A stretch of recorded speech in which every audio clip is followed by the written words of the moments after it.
오늘 함께 봉독한 말씀을 중심으로 교회의 사명, 이런 점으로 같이 말씀을 나누도록 하겠습니다. 작년이죠. 작년 12월 15일에 기독교 윤리 실천운동이 발표한 여론조사에 따르면 한국 교회에 대한 신뢰도가 17.6%였습니다. 굉장히 낮죠? 그죠? 생각보다 많이 낮죠?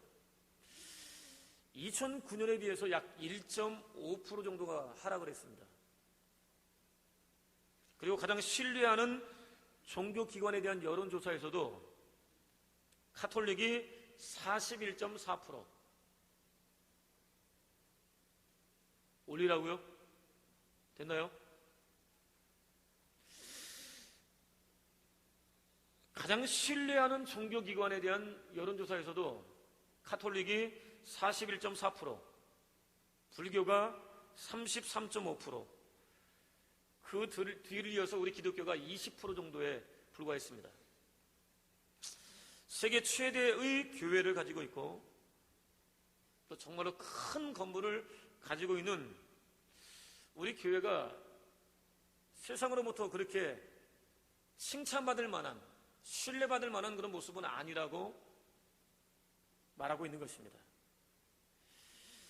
참으로 안타까운 일이 아닐 수 없죠. 그죠? 그리고 이는 우리 교회가 그다지 건강한 것은 아니라고 하는 증거 같습니다. 나름대로 열심을 내고 있는데, 최선을 다하고 있는데 세상이 보기에 교회의 모습은 그렇게 건강하지 않다고 하는 거예요. 그렇다면 오늘 우리 교회가 이렇게 저평가될 수밖에 없는 이유는 과연 뭘까요? 영향력을 잃어버린 이유는 과연 무엇이겠습니까? 영향력을 행사하는 건강한 교회로 회복될 수 있는 방법은 없겠습니까? 교회는 하나님께 부름받은 사람들의 모임입니다. 하나님께서 부르셔서 하나님을 섬기는 공동체가 교회라고 하는 것이죠. 그리고 성경은 아브라함의 후손들로 구성된 이스라엘 민족을 광야 교회라고 불렀습니다. 그리고 최초로 하나님의 부르심을 받은 아브라함 역시 그 시대를 향한, 그 시대를 위한 교회라고 말할 수 있습니다. 아브라함은 교회의 예표라고 하는 것이지요. 하나님께서는 교회로 부르신 아브라함을 축복하셨습니다. 자, 1절로 2절을 같이 한번 읽어보겠습니다. 시작. 야훼께서 아브라함에게 이르시되 너는 너의 고향과 친척과 아버지의 집을 떠나 내가 내게 보여줄 땅으로 가라. 내가 너로 큰 민족을 이루고 내게 복을 주어 내 이름을 창대하게 하리니 너는 복이 될지라. 아멘. 하나님께서는 교회로 부르신 아브라함에게 땅과 자손을 주시겠다고 약속하셨습니다. 여기서 우리는 아주 중요한 사실 두 가지를 확인할 수 있습니다. 하나는 자손, 사람을 얻는 것이 교회인 아브라함에게 주어진 사명이라고 하는 것입니다. 그 시대를 위해서 하나님의 교회로 부르심받은 아브라함에게 주어진 첫 번째 사명이 무엇이냐? 사람을 얻는 것이라고 하는 것입니다. 다른 하나는 복음이 영향력을 발휘하는 지역을 확대하는 것이 그 시대를 위한 교회로 부르심을 받은 아브라함에게 주어진 사명이라고 하는 것입니다. 교회는 반드시 사람을 얻어야 하는 것입니다. 교회는 반드시 사람을 얻어야 하는 것이고, 교회는 날마다 부흥하는 역사를 경험해야 되는 것입니다. 그것이 하나님의 교회로 부르심받은 우리 모두의 사명이라고 하는 것이죠. 뿐만 아니라 하나님의 교회로 부르심받은 우리는 복음의 영향력을 확대하는 삶을 살아가야 되는 것입니다. 날마다 복음의 지경이 넓어지도록 해야 된다고 하는 것이죠. 땅끝까지 이르러 복음을 증거해야 되는 이유가 바로 이것입니다. 이것이 교회의 존재 목적이라고 하는 것이죠. 교회의 존재 목적은 날마다 사람을 얻는 것이고 날마다 지경을, 영적 지경을 넓혀가는 것, 이것이 바로 교회의 존재 목적이라고 하는 것입니다. 한편 성경은 이렇게 말씀합니다. 야훼께서 아브라함의 아내 사라의 일로 바로와 그 집에 큰 재앙을 내리신지라. 야훼께서 이왕에 아브라함의 아내 사라의 일로 아비멜렉의 집에 모든 때를 닫으셨음이더라, 이렇게 말씀합니다. 무슨 말입니까? 교회인 아브라함이 영적으로 건강하지 못할 때 세상이 위기를 만났다고 하는 것입니다. 그 시대를 위해서 하나님의 부르심을 받은 교회인 아브라함이 영적으로 건강하지 못했을 때 그가 속한 시대가 위기를, 어려움을 만났다고 하는 것입니다. 교회가 잘못하면 세상에 문제가 생기는 것입니다.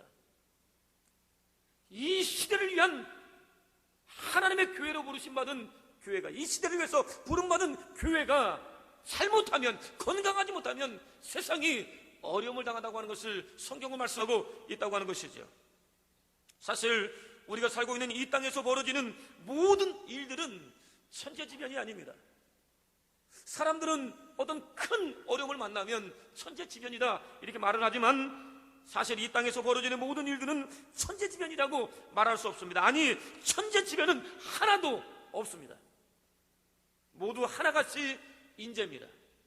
하나님을 떠나 죄악된 삶을 살아가는 우리 인생들이 부른 재앙이라고 하는 것이죠.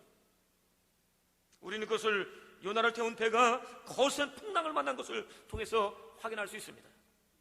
하나님의 교회인 요나가 하나님의 뜻을 떠나 범죄하자 세상이 고난을 당한 것입니다. 그렇기 때문에 우리는 이 땅에 재앙이 주어졌을 때 하나님께서 이 시대를 위해서 세우신 하나님의 교회인 자신을 돌아볼 수 있어야 하는 것입니다. 책임을 통감한 요나가 자신을 바다에 던지라고 말했듯이 우리 역시 세상에 재앙이 임한 것에 대한 책임을 통감할 수 있어야 합니다. 하나님께서 이 시대를 위해서 세워주신 교회로서의 사명을 다하지 못한 죄를 회개해야 되는 것입니다. 통회하며 자복해야 되는 것입니다. 이 시대를 위해서 자신이 할 수 있는 일이 과연 무엇인가를 돌아보고 그 일에 충성하고 헌신하는 삶을 살아가야 하는 것입니다.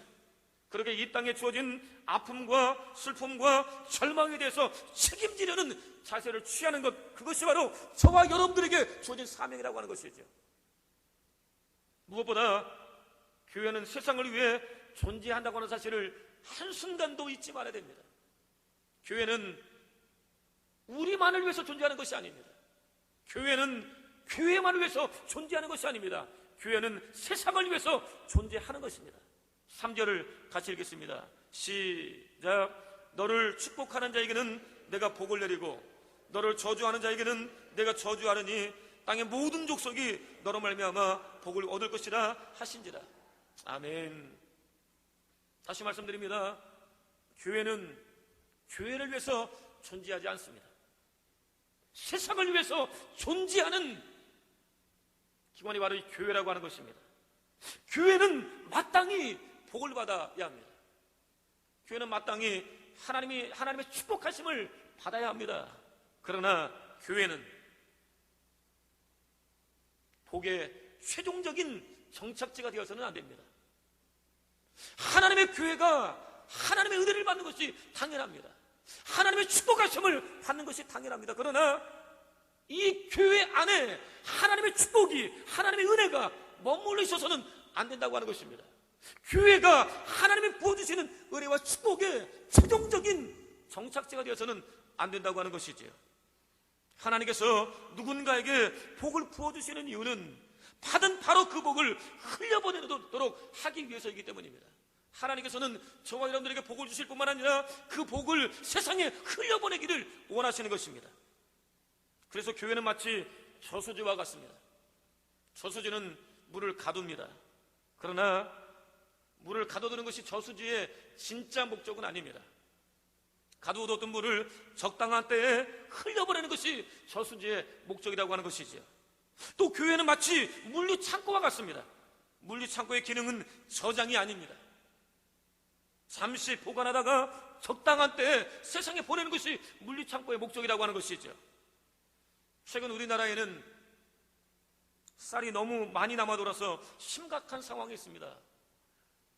물류비로만, 이 쌀을 보관하는 물류비로만 연간 4천억 정도가 들어간다고 말합니다. 쌓아둘 창고가 부족한 형편이라고 하는 것이죠. 창고에 쌓아두기만 하면 이런 문제가 발생하는 것입니다. 흘려보내야 하는 것입니다. 교회는 받은 복을 반드시 세상에 흘려보내는 그런 모습을 가져야 한다고 하는 것입니다. 근데 우리가 오해하는 것이 하나 있습니다. 우리가 오해하는 것이 하나 있습니다. 지금은 아니라는 것입니다. 지금은 흘려보낼 때가 아니라고 하는 것이죠. 더 준비되고 더 쌓고 더 힘을 기른 다음에야 흘려보내야 마땅하다, 이렇게 생각한다고 하는 것입니다. 그러나 힘이 없어도 할 수 있습니다. 아니, 반드시 흘려보내는 일을 해야만 합니다. 그래야 힘이 있을 때 정말 잘할 수 있습니다. 우리가 하려고 하면 하나님께서는 하고자 하는 우리의 마음을 받으실 뿐만 아니라 우리로 하여금 할 수 있도록 능력을 부어주시는 것입니다. 환경을 열어주실 뿐만 아니라 사람을 붙여주시는 것입니다. 중요한 것은 하고자 하는 마음이라고 하는 것이죠. 우리가 어떠한 마음을 갖느냐, 이것이 중요하다고 하는 것입니다. 우리가 능력이 없을지라도, 힘이 없을지라도, 지금 현재는 환경이 조성되지 않았다 할지라도 하나님이 원하는 수인 것이 흘려보내는 일이기 때문에 흘려보내기로 마음의 결단을 하면 하나님께서 환경 열어주시는 것입니다.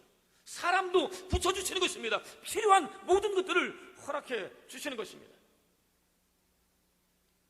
의사인 그는 교통사고로 아내를 잃었습니다. 설상가상 그 충격 때문에 중풍병에 들었습니다. 휠체어를 타야 하는 신세가 되고 말았습니다. 이런 신세를 한탄한 그는 자살을 결심했습니다. 기회가 주어질 때마다 자살을 시도했지만 모진 목숨 끊어지지 않았습니다. 결국 간호사가 24시간 그를 지켜야 했습니다. 그러던 어느 날 무엇인가를 결심한 그는 간호사에게 나는 이제 죽지 않을 것이다, 살 것이다, 살려고 몸부림칠 것이다. 그런데 너무 오랫동안 병실에 갇혀 지내다 보니까 너무 답답하다, 시원한 바람을 한번 쏘였으면 좋겠다 하는 그런 말을 했습니다. 병원의 허락을 받은 간호사는 바다가 보이는 언덕 높은 곳으로 휠체어를 끌고 올라갔습니다. 그는 확 튄 바다를 보면서 정말로 시원하다고 외쳤습니다. 간호사에게는 그동안 자신을 위해서 수고 많이 했으니까 이제는 염려하지 말고 확 트인 바다에서 수영이나 즐기라고 말을 했습니다. 이 사람의 마음을 알 리 없는 간호사는 그의 말을 믿고 바다에서 수영을 즐겼습니다. 그는 속으로 됐다 생각을 했습니다. 그는 또다시 자살을 하기로 결심을 했던 것입니다. 높은 언덕에서 바다로 뛰어내리면 당연히 죽을 거라고 생각했다고 하는 것이죠. 됐다고 마음먹고 속삭이고 외치고 뛰어들려고 하는 순간 바닷가에서 소리가 들렸습니다. 간호사가 빠져 죽어가고 있는 것입니다. 수영을 즐기는 간호사에게가 쥐가 난 겁니다. 물속으로 잠기고 있는 것입니다. 잠겨가고 있는 그를 구할 사람이 그 주변에는 하나도 없는 그런 상황입니다. 순간 휠체어를 탄 채 꼼짝 못하는 그가 벌떡 일어났습니다. 물속으로 뛰어들어가서 간호사를 건져냈습니다. 죽어가는 사람을 살려야 한다고 하는 그의 생각이 그의 중풍병을 감쪽같이 낫게 했던 것입니다. 오늘날 아직도 나는 꼼짝할 수 없는 안진병이라고 생각하는 사람들이 있습니다.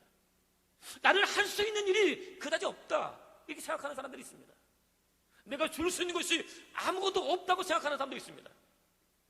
그저 주저앉아서 남의 도움이나 구걸하는 그런 사람들이 있습니다. 그러나 기적은 따로 있는 것이 아닙니다. 기적은 절대로 따로 있는 것이 아닙니다. 다른 사람을 세우고 도우기로, 흘려보내기로 결심한 사람들에게 하나님의 기적이 따라온다고 하는 것입니다. 주려고 하면 나도 모르게 갖게 된다고 하는 것이죠. 그것이 하나님의 법칙인 것입니다. 다른 사람을 축복하기로 마음에 결심하면 하나님의 축복하심이 나에게 임하는 것입니다. 다른 사람을 행복하게 하려고 노력하다 보면 나도 모르게 내가 행복한 사람이 되어 있는 것입니다.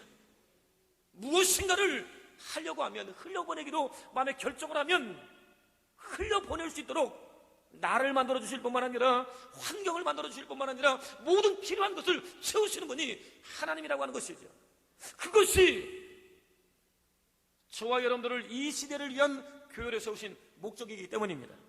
그렇다면 오늘 예수 그리스도 안에서 하나님의 자녀로 거듭난 저와 여러분은 이미 많은 하나님의 축복을 받아 누리고 있는 저와 여러분은 하나님께서 보배롭고 존귀하고 사랑스럽게 여기시는 저와 여러분은 어떻습니까? 이 시대를 위한 하나님의 교회로 부름받은 저와 여러분은 받아 누리고 있는 복을 세상에 흘려보내고 있습니까? 하나님께서는 많은 것을 흘려보내기만을 원하지 않습니다.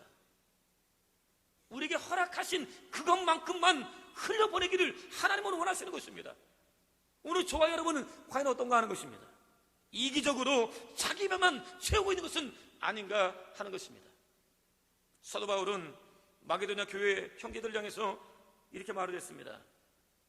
형제들아, 하나님께서 마게도냐 교회들에게 주신 은혜를 우리가 너희에게 알리노니 환난의 많은 시련 가운데서 그들의 넘치는 기쁨과 극심한 가난이 그들의 풍성한 연보를 넘치도록 하게 하였느니라, 이렇게 말하고 있습니다.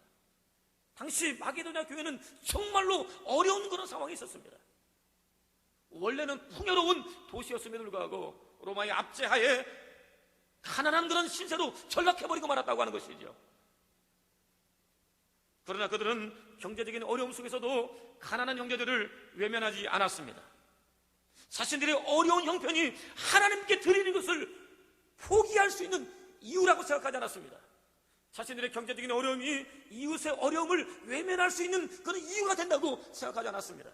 어려울지라도 힘들지라도 경제적으로 곤란한 그런 상황이라 할지라도 하나님께 드리는 일만큼은 포기하지 말아야 된다고 그들은 생각했습니다. 어려운 이웃을 향해서 도움의 손길을 내밀어야 된다고 그들은 생각했다고 하는 것이죠. 그래서 그들은 어려운 중에도 가난한 이웃의 형제들을 돌아보는 그런 삶을 살았고, 사도 바울은 바로 그들을 칭찬하고 있다고 하는 것입니다. 그들은 오히려 가난한 중에도 아낌없이 구제하는 삶을 살았다고 하는 것입니다. 성장한 후에 나누려고 하면 사실은 나눌 수 없습니다. 어려서부터 나눌 줄 아는 사람이 어른이 되어서도 나눌 줄 알게 됩니다. 가난할 때 마음 씀씀이가 아름다운 사람이 부자가 되었을 때 넉넉한 마음을 마음껏 표현하며 살아갈 수 있습니다. 가둬두는 것은 죄입니다. 하나님께서 부어주셨음에도 불구하고 흘려보내지 않고 가둬두는 것 죄입니다. 은혜도 흘려보내야 되는 것이고, 우리에게 주어진 건강도 흘려보내야 되는 것이고, 우리에게 주어진 시간도 세상을 향해 흘려보내야 되는 것이고, 물질도 흘려보내야 되는 것이고, 하나님께서 오늘 나에게 부어주신 무엇인가 은혜가 있다고 한다면, 하나님의 축복하심이 있다고 한다면 그 축복을 부어주신 목적은 흘려보내도록 하기 위함이라고 하는 사실을 우리는 한순간도 잊지 말아야 한다고 하는 것입니다. 그런데 움켜쥐는 것은 죄일 뿐만 아니라 때로는 화를 부리기도 합니다. 움켜쥐었기 때문에, 그것 때문에 하나님을 외면하기도 하고 이웃을 외면하기도 하고, 그러므로 자신을 범죄의 구렁텅이로 또는 불신앙의 자리로 인도하기도 한다고 하는 것이죠. 하나님의 교회는 반드시 받은 복을 흘려보내야 합니다. 원수들에게까지도 받은 복을 흘려보내야 합니다. 그것이 이 시대를 위한 교회로 부름받은 저와 여러분들에게 주어진 가장 큰 사명입니다. 그러므로 하나님께서 자신에게 부어주신 복이 무엇인지 한번 돌아보십시오. 나에게 하나님이 부어주신 복은 과연 무엇일까? 내가 오늘 흘려보낼 수 있는 그런 복은 과연 무엇일까? 한번 돌아보십시오. 그것을 흘려보내는 일에 열심을 내십시오. 원수들에게까지도 그렇게 하시기 바랍니다.